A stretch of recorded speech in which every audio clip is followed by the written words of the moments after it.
goes under, so Jaber can stay posted here. Miles will find one. Stun goes down as well as Infinite, but Jaber pops up for 2 of his own. Nobody through CT, at least some information heard through jungle. Skulls expecting the faster play off the audio, drops the Molotov, the spray's good, keeps on cleaving as he slices his way through 3. Oh, this could get interesting, but Bombardment from Napfly goes sprinting out through CT. 1 by 1, they give him opportunities to fight. Can he get the drop on him here? Wants to peek round on the left-hand side, lines up the headshot, gives him the lights-out play. Deep banana. Molly goes out mid, but this is a far faster play from Liquid. They're playing right into their hands. Oh, they're going to be running straight into the Liquid squad, defending top banana. Bombardment comes out as the AK sprays down from Yukindar. He's looking for the headshot as well, but the MAC-10 overwhelms. Wow, Infinite got so much ground there to be able to find that kill. Mouths on the back line. He's going to be able to take down one. Looks for the second. Not good for it this time round. It might just stick this, and it might just work. No! Through the smoke, Sci-Fi's one! And Slight doubles it down! Double MAC-10 to try and push forward, but look at how far away Lux is from the rest of his team. Vinny has it easy. The double. Coming in for more, why not? The A4 will always be helpful, and No Way is as well. Trying to prevent the cross from coming through. Vinny goes down to the flames, but he doesn't care at all. Imperial on 11. Wow, what? That tech from Henny as well, on point. Still not down though, they can't trace him away. Nassim falls, falls to his death. And what a way to lose the round.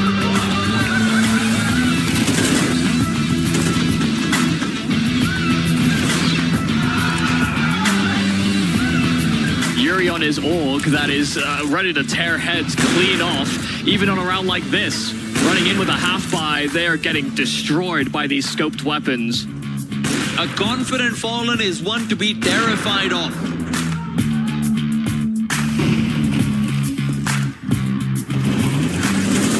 As they continue to delay, as they continue to wait, Holzerk will close the distance to them. He wants to combat off this out, and Elige is here to continue to prevail, to continue to perform. Holzerk misses the no-scope close range. Grim is still knifing thin air. Elige takes another down. Complexity are still in it.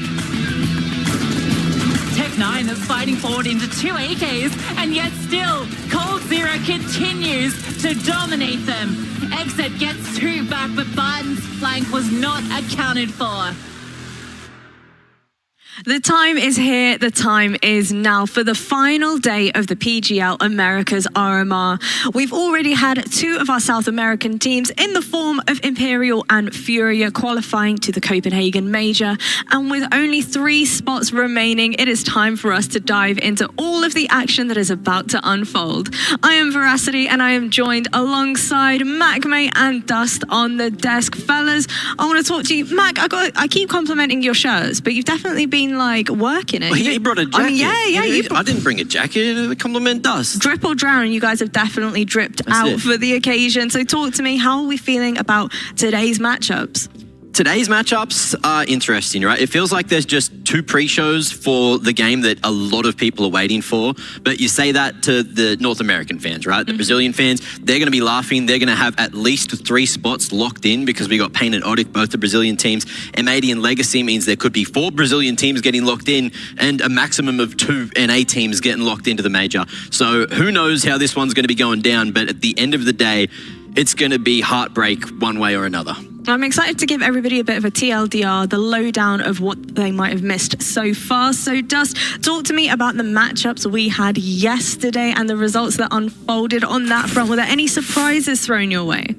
I'm just sad that Liquid has to play Complexity now because of what took place yesterday. Yeah, just want to throw that one out there right away. Don't want to waste any time dancing around that topic. I'm sure we'll discuss it more later. But no, I don't really think we saw anything too surprising other than I might have favored Red Canids over Odic if I'm 100% honest. Like if I had to pick, I would have probably chosen them to win that series. But other than that, I think the results we got here from the secondary stream were kind of what we anticipated. I don't know, I myself was kind of expecting MIBR to maybe at least get 1 map map versus Legacy. Mac, what do you make of that? I definitely was as well, but from what I heard, I didn't get to witness it. I was paying attention to the A-Stream game. Yeah. I heard that Cold had his best game in a very, very, very long time. And if he can keep that performance up, then there is a very surefire shot today that they're going to be making it to the major as well. Well, you know, I've certainly got a keen bean in the form of Dust joining me here on the desk. So let's go ahead and visit today's schedule and all of the matchups we've got coming on up. And Dust, I'll come on over to you first. Let's go ahead and work our way back because we're going to have a liquid and complexity matchup.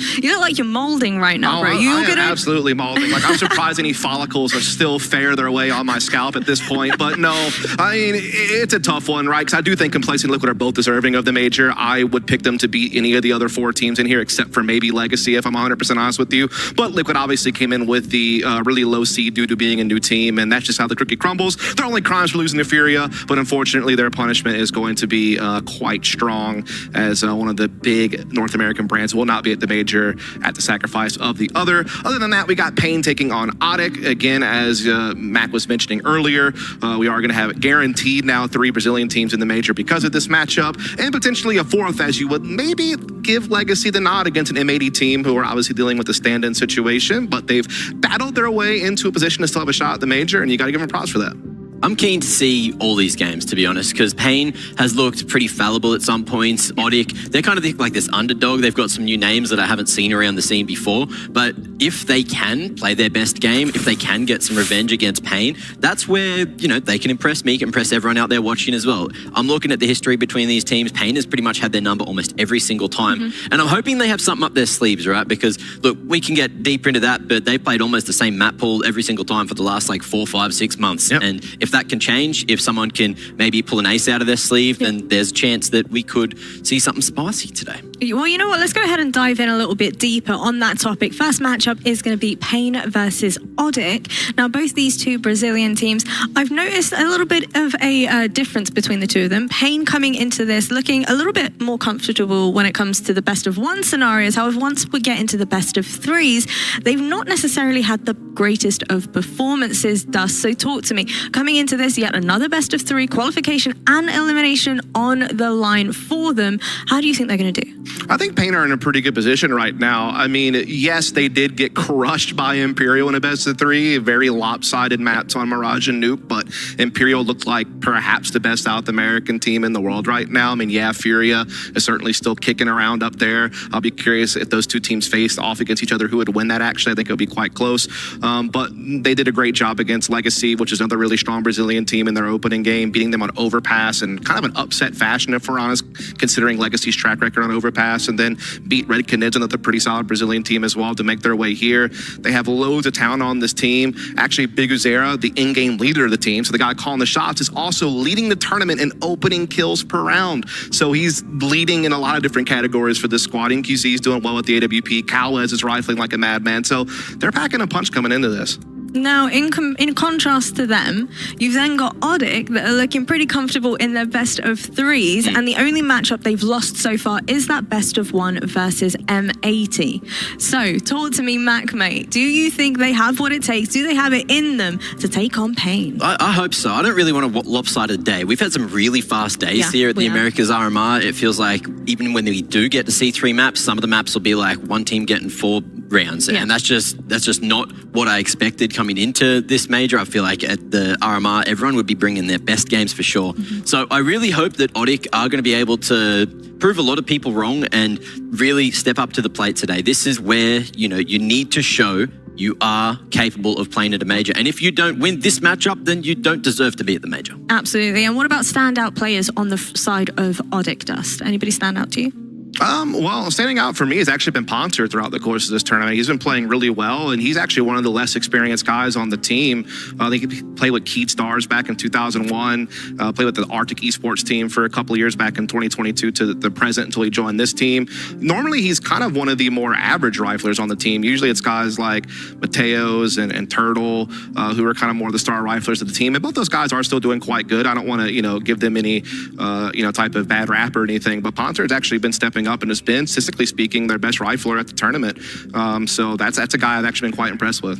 Well, you've mentioned that they've actually faced off against one another previously as well. So talk to me a little bit more about that. Obviously, they faced each other during the Chengdu qualifiers as well. What can you tell me about how that went? Yeah, so they've actually faced each other multiple times between now and, I guess, September of 2023. The Chengdu qualifiers were certainly a part of that, where Pain was able to win that on Anubis in a very one-sided fashion. We also saw them play against each other in the Game Arena Cup Season 1, as well as the Copa Bet Boom event back in October. And kind of what I wanted to point out with all this is that Pain Gaming has actually gone through roster changes throughout each and every one of these matchups that you see here on the screen. NQZ was not a part of this team. You know, he used to actually play for Legacy. He only joined the team, I believe, in late November alongside Nissim, who's actually on loan from Sharks, if I'm not mistaken.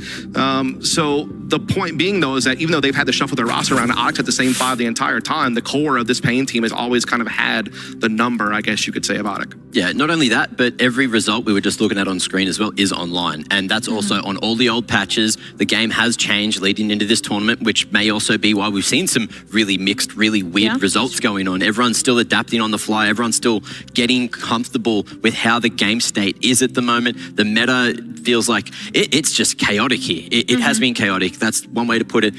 In terms of, I've been watching every RMR, every one from Asia to Europe, all the way here to America. Which would you say has been more chaotic? Asia RMRs or America's RMRs? This. Like, really? Asia was chaotic, but it felt like there was purpose a lot of the time behind some of the chaos from those teams, whereas some of the chaos here just looks like there are some lost individuals. And that's not necessarily these two in particular. I'm just talking as a whole. It feels like there just isn't that leadership. There just isn't that direction in a lot of these lineups. And I'm going back to Europe as well. Europe looked good, right? Yeah. Europe had structure. Europe had some very solid counter-strikes. So that's why I'm just bringing that up, right? Where here's chaos. It's sometimes looking a little lost, but some of the Brazilian teams, they thrive in the chaos. And if you have both these teams on LAN, feeling themselves, you know, some of these individuals have put up some really good results in the last 4 days. And I'm hoping that today we see a similar thing, because I don't want Pain to just be mopping the floor with them this time. I gotta say, sometimes it ends up looking a bit more like organized chaos that somehow managed to work itself out.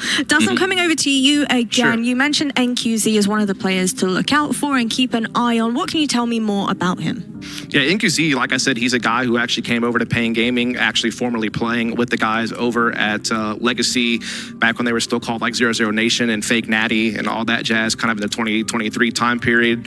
He also played with Daytona and 9Z back in the day as well. He's one of the newest additions to the team, being added in November. And he has definitely been really solid with the AWP on this team. Next to Big Azera, he has been one of the most impactful players as far as creating opportunities for his team. Whereas Woody is a little bit of a different character because he's not really the star of his team per se, although he's certainly one of their strongest players individually. Like I said, I think like Turtle and Mateos kind of stand out for me as the stars of the squad. But Woody is doing all of that while also being the IGL of the team. And so it's quite impressive that he's able to keep up a pretty high number, statistically speaking, with the sniper in his hands, while also, you know, leading this team throughout all of the trials and tribulations they have faced. Mac, mate, talk to me. You look like you're deep in thought right now. No, I just wanted to make a joke about a snake in his boot, but I just didn't know if there was a proper opportunity for it. So maybe Jackie and the boys can slide in some Toy Story references during the game. I just love the name. It got me going. But look, someone gets me going in terms of just how much of a giga chat he is. Look at him. Natey, mate. Not Big Uzera. He is a giga chat in different realms, but Natey in particular has just been looking spectacular on the player cams. And if you can keep well, calm and composed, and you know that you're coming in with a solid mindset, then that's the kind of thing that can get you across the line in really important games like this. And I only talk about that because I personally believe, you know, people that do go the extra mile, do put a lot of effort into themselves outside of the game as well, manage to bring that back in, you know, mentally, physically, just it helps out. It really helps out, especially when you have one of those outlets to get rid of some anger when things aren't going right. And if he, you know, of course, is focused on everything going on here, then I'm sure that he can pop off today. Well, on the one hand, we've got Pain that are looking comfy in the best of ones, and on the flip side of that, we've got Odic that are looking pretty strong in the best of threes. So talk to me, boys. This veto, how's it going to pan out? I mean, Odic banning Mirage right away, no surprise there. That is their perma-ban. Pain usually ban Ancient, but I'd be curious to see if they might be willing to ban Anubis in this situation because of how much they've struggled against Pain in the past on the map. But no, they stick to their guns, go with Ancient. So I could see Pain certainly going after Anubis. It's been a very strong map for them against this team head-to-head in particular. Oh, that's a change-up. That is a change-up for Odic, yes, you're correct. It's a change-up for all of them, really, because the last times they've been going head-to-head, it's Anubis, Vertigo, and Nuke, and the order is what has been changing, but this time we get Inferno, so that means that there has been something up their sleeves. Maybe they've established a weakness for Odic there, and we'll see if Pain are going to be able to... Oh, sorry, that was an Odic pick.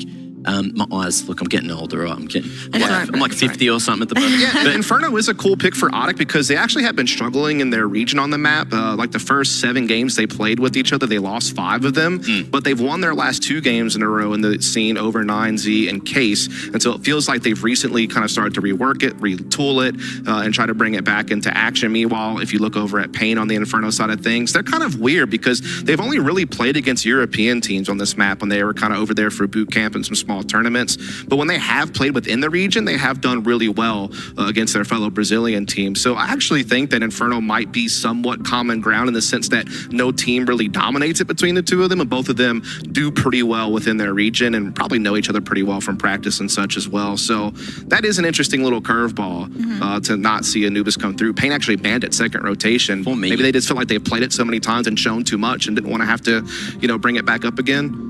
Not sure. Yeah, we don't have a lot of time, so let's quickly talk Inferno. I'm looking at the stats, and Odic's T side is not super strong, but I had a quick glance at Pain's CT side, which is where they're starting, and they win about 75% of their rounds on the CT side. So they've got a very, very solid defense coming in here, and if Odic don't get off on the right foot, if they can't stand up to the CT side that Pain are bringing into this game, then if they can't get the ball rolling, if they don't have that stability to bounce back in the second half, if the first doesn't go right, then that could be that. I mean, it's going to be tough, right? Like, I mean, I think Pain, you're dealing with a B defense and Bigazera and Lux who are very hard to handle. So trying to find banana control is going to be very difficult, I think, for, Odic, in my opinion. And also, when you look at Pain's T side of Inferno, they have really solid fundamentals in this map. They're good at just playing that methodical map control style. They can mix in some explosive executes as well that many Brazilian teams always do. Again, Bigazera has been leading the tournament in opening kills per round. This is a map where he can thrive and try to create space for some of his stars like Kawez and Lux. And Kawez has so far fit the billing, in my opinion.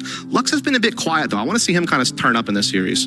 Well, boys, before we head into it, I want predictions really quick. Who's going to take away this victory? Ooh, with that veto, Pain. I'm thinking Pain 13-4. Ooh, okay. Seen that scoreline too much. That's a pretty dominant scoreline. Well, without further ado, it is over to Vince and my mate, my brother, Jackie.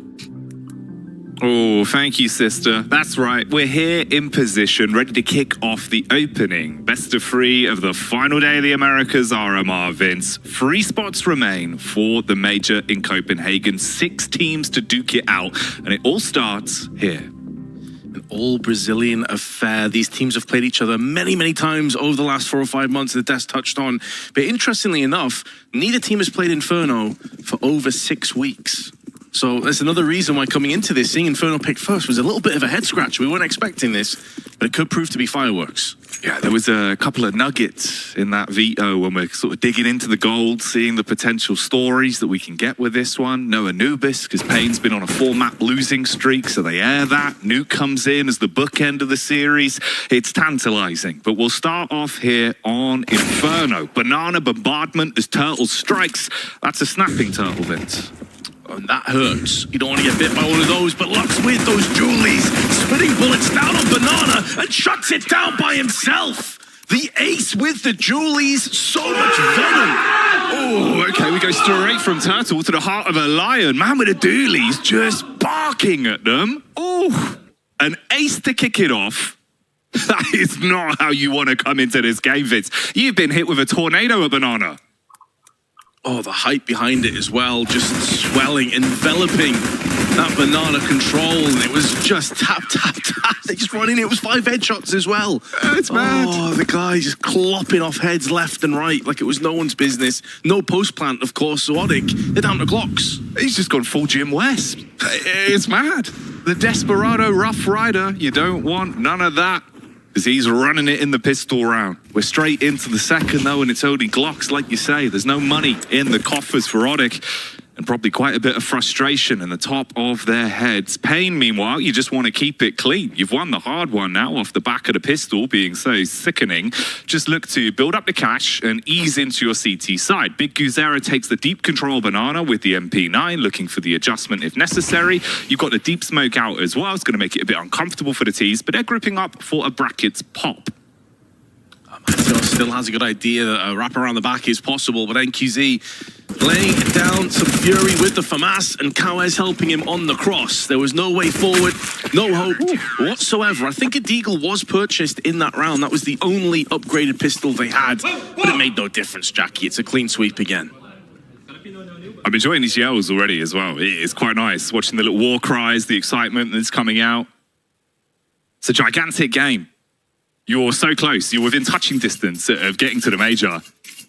Obviously, the majority of the experience there really that's been commanding this roster comes from Big Guzera. He's done this before, this time heralding a unit that he wants to take with him to the major, and they have been fighting tooth and nail to make that a possibility. First 2 rounds are theirs, but the buy comes straight back in for Odic on the T side.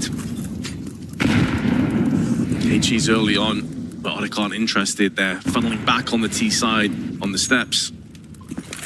Trying to use that AK purchase at range. The issue is, though, they're going for so much firepower here with 4 AKs as opposed to a second or third play going for Galils. You've got 3 smokes and 2 flashes, and that's all. No Molotovs, no HEs. So you're not going to get 2 bites at the cherry here, Jackie. If they go in for an execute, they're going to have to fully commit behind it. Balcony bombardment is the call. Timing goes out with the smoke. Nissan's waiting. They bypass him, diving down. There's a quick trade back, though. You've caused a little bit of an issue here. Yeah, they're in pit, but it's relatively isolated. Turtle's just firing out the warning shots. You're going to peek into him, take a bit of damage, but the Doolies come out again. The bane of Odic's existence. Kawes with a beautiful couple of kills out on the initial push, saving this round, surely. Unless Matios and Woody can try and chime together, and neither of them have got off the mark just yet in the opening 2 rounds. We're looking to change that now. Molotov not quite extending. Oh, they line up and Woody punishes them. But there's a HE off the noggin, and Woody goes down for a 3-0 on Pain. Kawes again. So much impact. Heads up play from him. Take the space straight off the pit player, get up and make it uncomfortable, spams into him with the doolies, and they close out the round towards the end. Looked a little bit iffy once Woody started to flex his muscles a bit. You give him those 1-for-1 fights, he'll take those all damn day. But they close it out. Weather the Storm in the first test against the actual rifles from Odic does not deliver. Pain are able to withstand. So 3 rounds on the board already for their CT debut. Those opening 2 picks with the A1S through on balcony that were the difference maker. Stopped the rot, stopped the tsunami of T's from just funneling their way out of apps, blockaded it. And back into pistols again and back into an early death. Pain are getting so many early picks here already on this map. It's going to have to change. Flashbang out, Kawes forced into a different angle, but still passes. No problems with this himself. It's going to be a shutdown round. The 1 kill in return, the casualty of Kawes. But it is a quick fire, very quick 4-round lead already for Pain. It's felt like this map's only been going for a couple of minutes. Yeah, it's been rapid, man. Really quick rounds. For Odic, at least. You have a chance to once again actually put the weapons on display. Bring out the firearms, but now you need to change your fate a little bit. We're getting into the groove of the game here. It's already been 4 rounds, so into the 5th. What have you got in store for us? What's going to change going into the buy with a utility to support it? For Pain, it's a bit of an adjustment in terms of the setup with the AWP being donned. Instant peek towards top banana, but they look to take the space off it. Turtle gets ahead of the Molotov, but Lux has it covered. Well, plays a grenade, though, is going to make sure the biggest error cannot snake his way outside of sandbags. So 1-for-1 early doors, the best start that Odic have had. But Kawes has the cross from bedroom, an angle they're not going to anticipate, and passes a bullet through the head. of Nati, and that's going to be another convincing advantage that falls the way of Pain. Yes, there's tons of time left on the clock, but how can they barrage their way out of here? The position is looking good for Pain. They don't have anyone on pit, and that's maybe a small problem that Woody can try and exploit.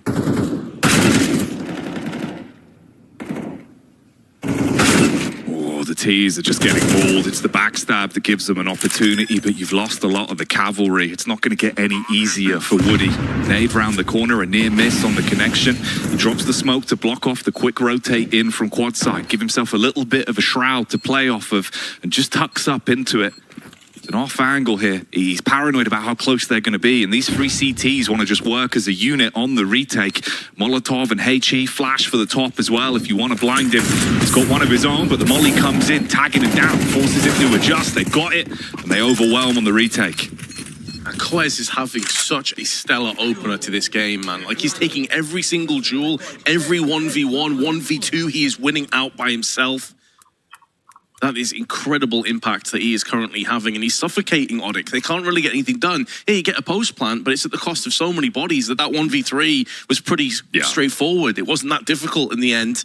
Timeout has been called from Odic, and Mac did touch on this on the desk, to be fair. He said the CT side is really strong, 73.3% win rate. They played it twice, they got 2 wins. It's not a huge sample size, but they typically get a lot of rounds on the CT side. It's the T rounds where they struggle, 35.7% on the T side. So that would suggest that the narrative here is they're probably going to get quite a lot of rounds, 7 or 8 rounds at least on the CT side, and maybe Odic's chance is going to be when the roles reverse. The problem is with that, of course, in a game like this, where there's so much riding on it, the more your head starts to dip, the more you start to lose those rounds. You're looking up at the scoreboard every time. It really does plague you a little bit. 100%. It could just slow you down so much, right? So trying to reset going into that second half, it's going to be a big factor. We'll see, though. You know, it's still relatively early doors into the half, at least. It's round 6. There is opportunities. But what worries me is there's some players on Pain that haven't even needed to go to that skill level we know they can deliver with yet, Vince. And that's kind of the extra caveat that scares me for Odic's life run in this one. Yeah, completely agreed. I mean, we haven't seen Big Azera really pop off. And I mean, he's typically the guy you're looking at. Leading by example, fragging his mind out. He's on 2-2. Another pick, this time from NQZ, up on the banana. And it's more of the same. Past the timeout, they've lost the first player. The opening duel goes against them. And they're on the back foot. Matios yet to get any kills. Same with Ponte. He was one of those players that they highlighted on the desk to be a potential difference maker. Well, there's been nothing he's really been able to offer so far. Oh, double nades as well. That's got to be so frustrating to play against, man. Oh, mate. You think we'll take a little bit of control towards top mids, maybe see if we can fight for brackets. I've been HE'd. Oh, I've been HE'd again. Suddenly you've got no health left. You're sent packing right into the scope that's playing on the angle. It's an easy opening pick. There's no one there for the quick swing out for the trade either. Molly's going to make it uncomfortable, at least turning up the heat. Almost looked like he was going to get the fadeaway. But they do at least drop him. Now your next task is, how do you get into the bomb site? CT smoked off for now, at least. You get the re-smoke out at the back of the site. That's where Big Guzera's lurking in his lair. That is a lair that you have to tread very lightly through. Flashbang up and over, 20 seconds, and Big Azera deciding not to go for the peak. He's heard nothing in terms of audio cues. Woody, in the meanwhile, is sprinting back up middle. Oh, if he dies, that's the bomb. It's the bomb spilled. And even though they have the forward position in the form of Turtle, it doesn't matter. There's not enough time. There's not enough time for them to do anything. Maybe they can get a pick onto Nissam, but that's going to be it. 1 HP separating Turtle from his demise. And it's a 6-0 start. So rough. Trying to make the heads-up call of going back, feeling uncomfortable about the B play, realizing your lurkers got into the site, thinking it's clear, hoping they've rotated off, but he just sat in boiler. All the information in the world from him thunder-footing his way up middle. Drop the bomb, time goes with it, and so does the rounds. You need some of them. You've got to get yourself into the game soon here. It's not looking great in terms of the buy either. You just piece together whatever you could afford off the back of this one.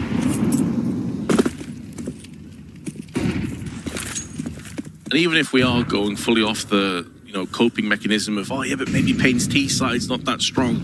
Listen, if you come through into that second half and you've got 2 rounds, it doesn't really matter. And plus the sample size is pretty small anyway. And you'd imagine Pain have gone back to the drawing board and they've ironed things out. As I said, it's been 6 weeks since either of these teams played Inferno. And there's plenty of time that they could have worked through a couple of the kinks and made sure that they've got everything straightened out.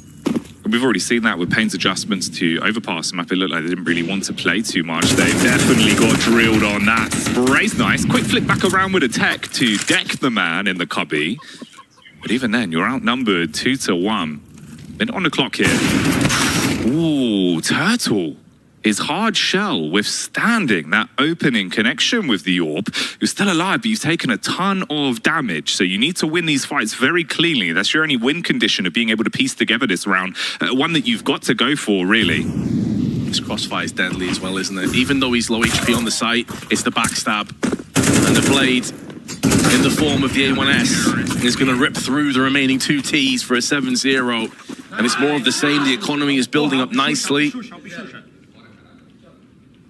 The Pain Boys are looking on point. They started the tournament crushing, dismantling Legacy 13-2 on Overpass. We got the chance to cast that game.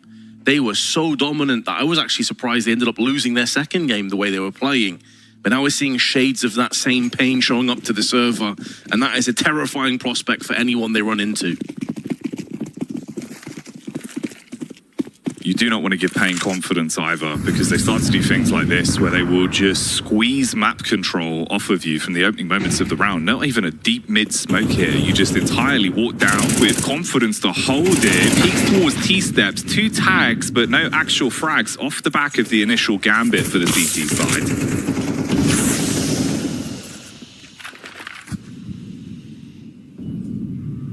Waiting. The flashbang is good. The follow damage is there.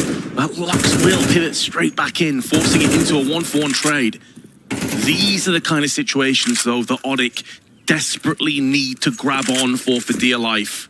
They have got to get some success. They're running out of time. Yes, you've got a Deagle and a low Woody, but you have to play advantage. Utilize that. If you want to make the major, these are the rounds you've got to bring and try and take for yourself. And QZ strikes again towards brackets, and the edge you had, the one-man advantage for the trade game, is now gone. The battle of attrition is leveled. And Lux, he's just holding directly ahead of the smoke, playing close to it, knows that the time's tight on it, going to be fading soon, so he backs off and readjusts around towards second oranges, trying to play off his teammates' rotation. They break the smoke, no clean info for either side. Finally, attack comes out, but Nissim does all the work. Easy spray, and a round that still falls into the lap of Pain. Oh, those are the rounds, Jackie. I was trying to build into a comeback potentially, but I mean, you put a heavy investment into the round. You got $3,000 to $4,000 here, so you're looking at another Tech 9 or maybe Galil scrappy by. You had an advantage. Look at the ADR bars. It's so grim. They've had 3 opening duels in 8 rounds go their way, 2 of which have been in the hands of Turtle. NQZ is just running amok. 3-0 on him. 187 ADR to Coez. It's outrageous, isn't it? It's a major qualification game, and the man's just absolutely running at them, hitting all of his shots. Playing lights out right now. Hey, the other thing as well, do you see Biggest Air had 14 ADR? Yeah. I can't remember the last time I've seen that, but he just hasn't been needed. No, exactly. It is very different to the Big Zero we've seen, where he's kind of had to, you know, fight for a lot of deep control, especially on overpass, right? We always see him sort of scrapping. Here, he's just sort of in the position where he can watch over the troops and be very content with what his roster's doing in a game like this. It is quite a terrifying prospect as well, sort of like what you set up in the idea of if they're winning it this dominantly already, Vince, if this goes on for any longer, hell, if you only need 2 rounds to close the game, your T side for Pain, you could literally just bombard B twice. It's going to work one of the times. Speaking of bombarding, they're getting peppered. Artillery struck from orbit. And Odic cannot catch a break, but the thing is, it's in their own hands. You have the power in Counter-Strike to step your level up, to come back in and swing it. But right now, it is all Pain's way. Off the basis of the veto, we were both kind of raising our eyebrows, thinking, all right, this could be a 3-mapper. We could actually be on for a really close game in our hands. And Pain were like, nah, actually, no, we want the major right now as fast as possible. They're speedrunning it. Want to get the brand back to the major. In there a couple times. Can they do it again? That's the question. Lux with a jump spot gets the info onto the last two. Okay, Deagle connection at least takes him down, but Big Guzera, he's been waiting for his opportunity and they bypassed him. Oh, it's a bit of a rough spray. Still finds one though, and you're dead. That's it. That's perfect, actually. That's just been the case of the whole map, isn't it? Like, oh, you got, oh, and you're dead. Never mind. Rest in peace. Yeah, biggest error. I mean, I'm really clutching at straws here, Jackie. Okay, like, go on. Full coping, but I'm like, listen, if he's having a labored spray, maybe there's a way in at some point. But his teammates have to die first, though, Vince. It's true. Yeah, I'm really clutching, aren't I? But it's a shame, though, right? Because it does feel like one of these games where you'd kind of hope like you'd see the elevation of Odic really coming out with that extra sort of 20%, especially into this first map. It feels like you need to put the foot down immediately. If you're sleeping at the wheel and giving Pain opportunities like this, it's going to have reverberations throughout the entire best of 3. It's not something you're just going to be able to reset entirely for them. That momentum's going to be there. And it's the confidence as well, just how they're positioning themselves into these early rounds. They're not really sort of backing themselves into a lot of these initial fights. It's a slow default. You're looking for a bit of map control. When you get it, it feels like the trades are always going against you. It's got to be really frustrating CS to play for Odic. And the other kick to the gut as well is like, this is Odic's choice of map. Yeah. You picked this. You wanted to go on this battlefield and you are getting absolutely destroyed. However, they've got the first pick, a low Lux on 17 HP. Is this the time where Odic begin to shift through the gears and get us some rounds? And Quez is chilling. He's gone to the other side of the map and is leaving NQZ alone, but he doesn't need anybody else. He's more than capable of withstanding this pressure by himself. Overkill with the orb, hitting heads all over the shop, and it's repelled the push. He's not content with just 2 either. Finds a third frag, but suddenly Turtle turns the tides. A hat trick of his own, but you've got to find this man. On the off angle, they don't clear it, and he's got the trigger discipline. He'll let them in, give them a full sense of security, and then smash them to pieces for a 10th. It's such a sick, heads-up, relaxed play from Coez. That's all NQZ, though. Yeah. Those 2 opening picks he gets and then the third alongside it are outrageous. And that just fully encapsulates this Pain performance, man. Like, they've had little scraps here and there, but they've been unable to do anything with it. It's that second shot as well. Straight to the dome. Orders an Odic player for breakfast and then spits out the chain, Vince. Oh, mate, it's been rough to watch. It's been beautiful. If you're a CS fan looking at this Pain CT side, it's been pretty damn good. And Coez has been leading the charge. 17 kills, 170 ADR. He's backed himself another couple in this. So you can add a few to that. Woody in the meanwhile, though, forcing off NQZ, but there are strength in numbers. The second player coming through on Library. About as one-sided a map of Counter-Strike as I can remember seeing. We've had some blowouts in this tournament. And this is looking like it's going to be added to the list. Oh, there we go. Cheeky backstab. 3v3. There is a chance, but NQZ snatches it away again. And when NQZ lives, your opportunities get fewer and fewer. At least here, I mean, it's a 1v2. B-side completely open. Depends how he wants to play this one as well. He's being a bit smarter with it. Cuts noise, gets down towards middle, slows down the time. You've led them to believe it's a B play. Slow walks back around. Has an opportunity here to get up brackets. You can isolate the fights. Maybe you can take some 1v1s and build your way into the round. But Lux is here. Blaze pulled out on a slow walk as well. Oh, you're leaving yourself exposed. Switches to the tech. Tries to move up. Needs to win the fight cleanly. Drop to 26 and gets the bomb plant down at least. Biggest error is only on 31, though. And that Molotov is going to afford him the luxury of repositioning should he choose it. Not sure if it's confirmed damage onto Biggest error. So he's playing this one very carefully. Zera, in the meanwhile, has himself a kit. Has a bit of time to play with, and he's going to be going up on apps. He's hoping he can get the drop on Ponta. We're headed towards the end of this half. He's definitely 100% going forward. He would love to keep this unbroken streak of round wins.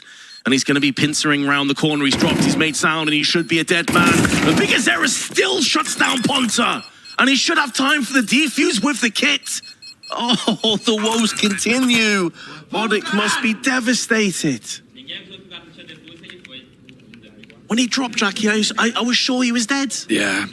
It felt that way. It really did feel that way. And that's, you know, one round at least of buffer, right? It would have at least given you one round to work with. Instead, the outcome here is you're frustrated off the back of another near miss, where it feels like you've been given a slight chance, a way in, and you just can't quite get through the door. And you're facing an 11-0 scoreline.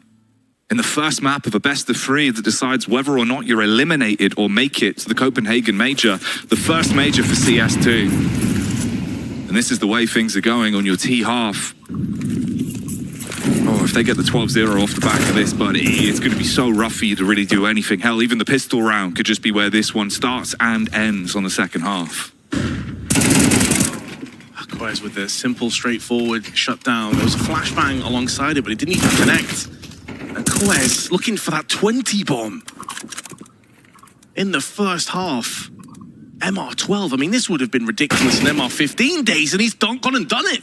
20 and 5. A 3K in this. ADR off the charts. What a performance from this man.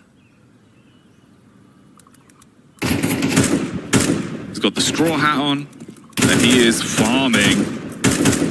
Precision pointer from Ponta as he strikes back at top mid, takes down the orb. Oh, okay, follow-up frags there as well, but it's the backstab, the re-peek off the timing from his teammate dropping, looks for the trade, and does equalize it. Well, 1v2, your back's exposed as well towards T-steps, and that's how the 12th is guaranteed. 12-0. Oh, a single round on the board for Odik. Pain are just blitzing through him. We have seen some very one-sided maps of Counter-Strike in these RMRs, but I don't think we've seen a 13-0 in the Americas RMRs at least. I think a couple of 13-1, 13-2s. This has been complete domination, Jackie. I mean, there's not really much we can talk about. It's so one-sided. It never felt as if Odik got out of bed to come into this game. Like, yeah. And you got to give a lot of credit, of course, across to Pain, who have been phenomenal. Like Koez, we've already talked about. NQZ's had moments. Nissim's had a couple of crazy sprays, but oh man, Pain, I don't know what to say. No, it really is rough. Just coming out, giving it onto the server. Clean trades, very aggressive setups, winning out on the clutches as well. Even the unsustainable rounds have gone their way. And this is where it could all be over in one fatal blow, a pistol round. You remember how things went in the first? It was a 5K with the Doolies for Pain Gaming. If they can even just get this one over the mark, you've won it. Very worst case scenario, you're looking at a team that has basically unlimited opportunities here to just keep hitting a bomb site over and over again. All you need is one. They're not rushing it though. They're getting up banana, but they're clearing their angles. Atios in the meanwhile with Ponta as a smoke ready to toss out if needs be. Flashes, smokes, Molotovs all available, all getting tossed in now. Molly's to the back of the site, smoking off the CT side as Matios that gets the first, and they've landed a good, well-placed smoke to thwart this push. So they get the opening pick, they force Pain away, they're going to try and hit back on middle. The core goes running towards brackets, and Woody listening for this, his ears perked up.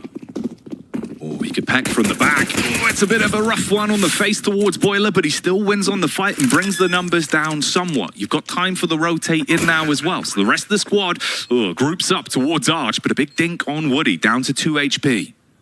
Kawaz's aim is so on point right now. Nissim finishes off what he started with the Goosh. And Nightier going to try and wrap around the back of Apps. There's a player up on the balcony. That's going to be Nissim, a double stack. Turtles with him. They peek in. Nissim is watching many angles by himself, but he's trying to draw away fire, and that bomb is starting to get dangerously low on the fuse as well. Koez, 5 bullets in the chamber, is trying to keep himself alive. Has he wasted enough time? It's going to be close, but they should have the defuse, and Odik will not be 13-0'd just yet. They keep the dream alive.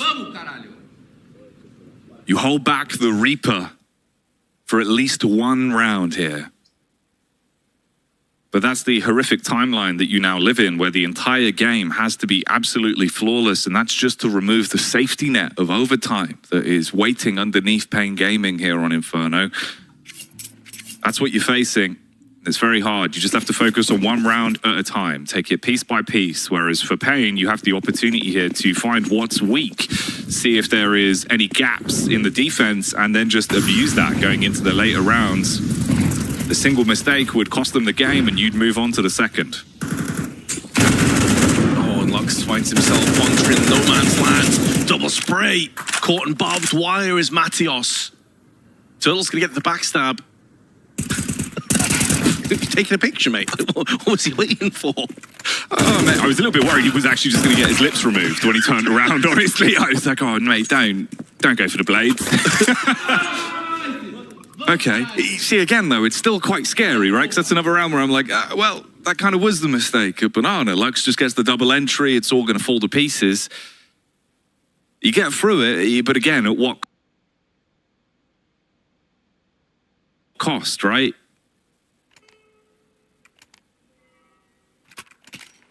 I guess this is where if you're Odik, obviously you're building your way back in brick by brick, round by round. That's all the cliches you can throw in there, but you're also banking off the fact that the T side has typically been quite weak for Pain.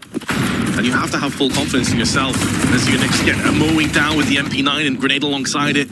Trade back though, but Lux is exceptionally dry in terms of HP. He's going to get finished off by Knight. He's pushed down. It's going to be a fairly straightforward round for Odik's third. Nissim 37 HP, gonna push through the smoke, fakes the flash, but Knighty's having none of it.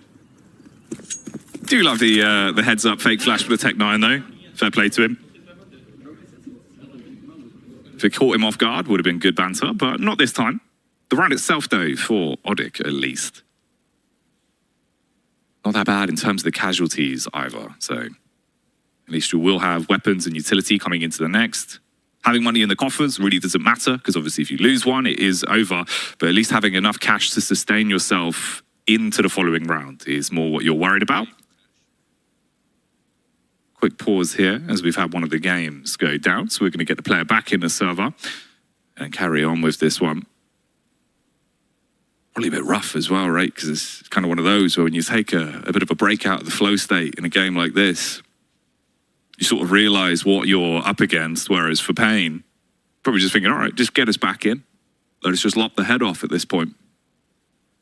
Yeah, I just want to finish this as fast as possible and get across to Vertigo, which will be our second map. And then Nuke if we need it, but that's a long, long way away. Yeah. If you're on the Odik side of things right now, that will feel like a distant goal sometime in the very far future.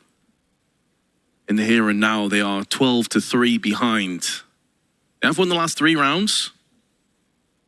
It's about building that confidence as well, Jackie, I think. I mean, a lot of players and teams will say, I've spoke to quite a few of the pros when it comes to these kind of situations, and a lot of them will say, I'd rather just lose it like fast, like 13-0, 13-1, than expend loads of sort of energy and focus and then to lose out like 13-10 because it'll feel like, what did we play for, etc. So it depends. And then I've had other sides of the spectrum that's like, I'd rather build my way back in and feel my confidence and get warmed up and stuff. So it depends on the players really. In the meanwhile though, Odik have been very aggressive on these CT sides. It's constant lurk smoke and it's another kill. This time it's Lux. Oh, Big Guzera. Normally someone that does start to lead by example when his roster needs it. He finds the trade back. Turtle's been a big piece of this Odik roster as well throughout Inferno. He's had some rounds that have looked close. So with him going down, you're in a 4 versus 4. Tons of time as well, so the teams don't need to over-egg anything. They can still play this one slow, draw out a lot of their CT side utility, bleed them dry, and then go for the play. Nissim as well could be a real issue. You've got no one down towards the pit. He can just walk out through balcony, hits the head onto the first. You need to trade this, and you're caught between 2 positions. It's all going wrong. Oh, it's such a crazy read. The way he played that is like he knew no one was in pit. Must have done their homework. Heard the footsteps around quad side, but that's not to say a double stack wouldn't be possible. But the confidence in which he wide swung out there. Impressive play in Odik. Although they mustered up 3 rounds, it looks like this is where Inferno will come to a close. Matios and Woody in a 2-on-4 post plant.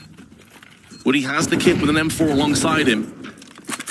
But they're also isolated from one another in terms of trying to push in, and that flashbang could not have been sweeter. Fully blinding Woody for multiple seconds. And Bigazera exploits that, expunging the threat. Matteo's taking speculative shots, but he's whittling away his own health bars in the process through the smoke. He's being peppered, comes out into the open, and is shut down. A dominant first map win for Pain Gaming, 13-3. Run away with the game, make it look easy for themselves. Pain one map away from the Copenhagen Major. A fantastic showing from Pain Gaming with a 12-round streak. Absolutely incredible scenes here, Mac. You said it best. You said Pain Gaming have an incredibly strong CT side, and it just seemed like Odic had nothing to offer in return. Yeah, except a couple of good quotes like, "This town ain't big enough for the two of us." And unfortunately for Woody, it wasn't, and he got knocked out of the town. But look, there's still a chance at a comeback. There's not too much to talk about this game other than pretty much compliment Pain on how well this went from the get-go. Look at that. Julies, you don't usually see a Julie ace too often, but when you do, it tastes so sweet, doesn't it? Yeah, I mean, Pain really took the CT side to infinity and beyond, if I'm honest with you. I mean, winning all 12 rounds. You had Cowes, 20 kills, which is almost the entirety of Odic combined. I think they had like 23 or 24 kills. So, yeah, it was pretty much a rough day at the office for Odic. On their map pick, by the way, I must say, they elected to come here and play T-side first. So when you're going to do that, you got to have something cooked. You got to have something prepared, and they really had a whole lot of nothing, if we're honest, as Pain just pulverized them. This has been the most one-sided game of CS we might have seen at the RMRs. From the side of Odic, though, on their T side, is there anything they could have possibly done to break the incredibly strong defenses of Pain Gaming? Well, convert the opening duels. They did open a few times. I think there was like 4 openings that they managed to find, and they only converted 0 of them. So in the second half, they managed to get a few more, and they did turn them into some rounds and almost get my prediction perfectly correct. But 3, hopefully that's enough to give them some kind of confidence moving towards the second map, saying, okay, look, this is what was going wrong. We're not that confident on Inferno T side, but Vertigo, it's another whole ball game. And I feel like that's where they just have to focus, is the reverse sweep angle, because if you're not focusing on that, they're just not going to be focused on their crosshairs, and Pain, that's the problem. I don't know, man. I just don't see a world in which you can come off the back of your own map pick, losing in such a dominant fashion, and then head into Vertigo. So, Dust, you need to break down for everybody watching right now. Best case scenario, how do you look to approach this Vertigo? I have no idea, man, because the problem is that Odic's Vertigo has been really hit or miss. They only have a 45% win rate on the map. They have less than 45% win rate on pistols, CT rounds, and T rounds, so they're not really getting anything done consistently on either side of the map.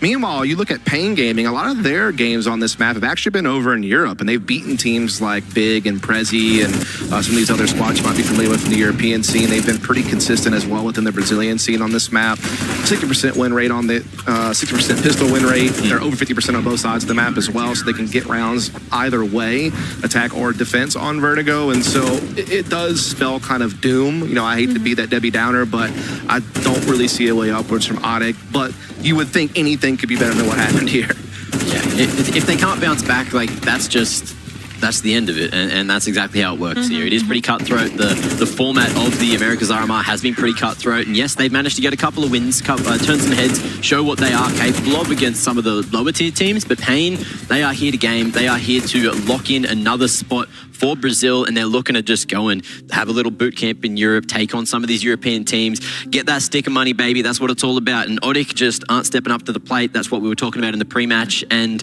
it's starting to happen. Yeah, I feel like the entirety on the side of Pain, the team just looked so energized, so passionate, screaming and shouting left, right, and center. And I feel like that in itself is going to be a knock to the confidence of Odic heading into this matchup.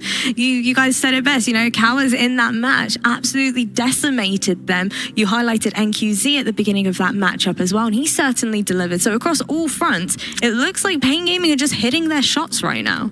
That's it. Look, and you saw it as well there, Cowers, with the highlight montage, was just farming 150-ish ADR for the whole 160. match. 160, even better. He had over 100 crazy. ADR, higher than the best ADR on the opposing team. Yeah, he had multi-kills in like 8 of the rounds, which is more than half of the rounds in the game, Right. which is just crazy. That's just crazy, and that's a solid performance. Can he replicate that? does he even need to replicate that? Yeah. These are all the questions that I'm asking moving into Vertigo, and I don't think he needs to replicate that because everyone around him was fired up and doing a decent job, but he was just doing a better job. And Otic weren't doing their job. They weren't hitting shots. They weren't able to even find map control for half the rounds. They weren't able to get that bomb planted for half the rounds. That's an issue. At least they get to pick the side. They get to set the pace here in the second map of the series. I think the even scarier thing about this game is, like, I've been kind of talking about how Lux has been kind of quiet throughout this tournament. Like, he usually is kind of one of the other star riflers next to Big Azera on this team. Kalas has like an incredibly high ceiling, but usually he's not as consistent as some of the others.